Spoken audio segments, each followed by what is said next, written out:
I find it hard to believe, first of all, that he intentionally meant to kill George Floyd. Brett Favre, NFL Hall of Fame quarterback, really said this. I'm kind of old school. I think you play, you get paid a ton of money to do a certain job, and just do it and let the chips fall where they may. I think we make too much money to voice an opinion. He thinks athletes should not speak out on issues. I know when I turn on a game, I want to watch the game. I want to watch players play. And continually trashes black athletes for using their platforms to address systemic racism and police brutality because of the continuous nonstop human rights violations minorities face in this country. I don't think that we should defund the police. In no way, shape, or form. I don't think we should remove. Favre, who demands athletes stay in their lane, speaks politically a lot. We need to defund police will result in more violent neighborhoods, more violent cities, more problems for everyone. So when co-host Eric Bolling brings up a debunked argument, there's good white people, there's good black people, there's good Asian people, Hispanic, and so on and so forth. And on the flip side, there's bad of each.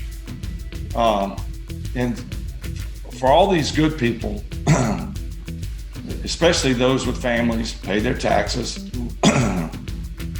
want to live a normal, respectable life, send their kids to good schools, get a quality education. None of these people deserve an escalation in violence. Favre echoes it.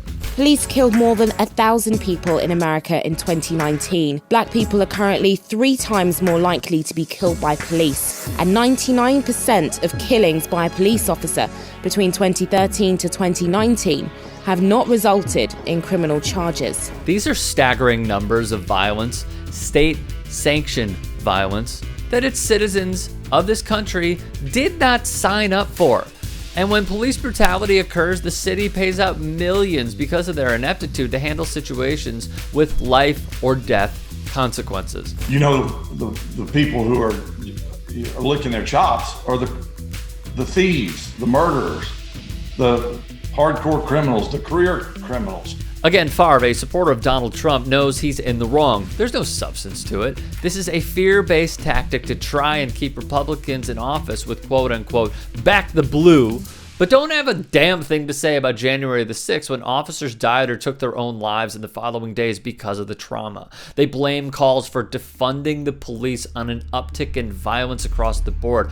Want to talk about defunding? The Trump administration did so by intentionally botching the country's response to the coronavirus pandemic, found the Washington Post. But here's the thing, whether intentional or not, one police chief backed these calls. We're asking cops to do too much in this country. Every societal failure, we put it off on the cops to solve. Not enough mental health funding. Let the cop handle it. Not enough drug addiction funding. Let's give it to the cops. Here in Dallas, we got a loose dog problem. Let's have the cops chase loose dogs. Schools fail. Give it to the cops. So what does defund the police mean, Brett? Yeah, Brett Favre. This is for you, from a favorite activist of the show, Ty Hobson-Powell. Create systems that actually protect and serve, not just some, but all. When we say abolish, it's the understanding that police are funded with taxpayer dollars.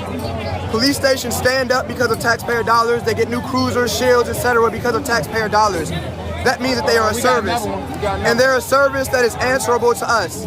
If they're not answerable to us in the ways that we want, we could demand new service, and that's what this is. Abolish the police in favor of whatever that new service will be, whatever that new service is that resembles justice that the people decide on. The U.S. spends $108 billion per year on policing per Vox. That's too much, man. The thing is, budgets can change. Local officials can bring a halt to the allocation of funds for the police to acquire more militarized equipment and instead ask for that money to go toward community-run violence prevention programs. Funneling so many resources into law enforcement instead of education, affordable housing, and accessible healthcare has caused significant harm to communities. How one study found that predominantly black neighborhoods are simultaneously over-policed when it comes to surveillance and social control, and under-policed when it comes to emergency services. Much of the work police do is merely engaged in the daily harassment of black communities for minor crimes or crimes of poverty that shouldn't be criminalized in the first place. Consider this.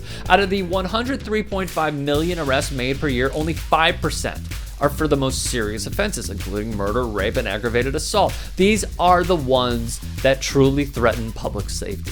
Since the 1980s, spending on law enforcement and our criminal legal system has dramatically outpaced that in community services such as housing, education, and violence prevention programs. Those are the institutions that help build stable, safe, and healthy communities. We can do better.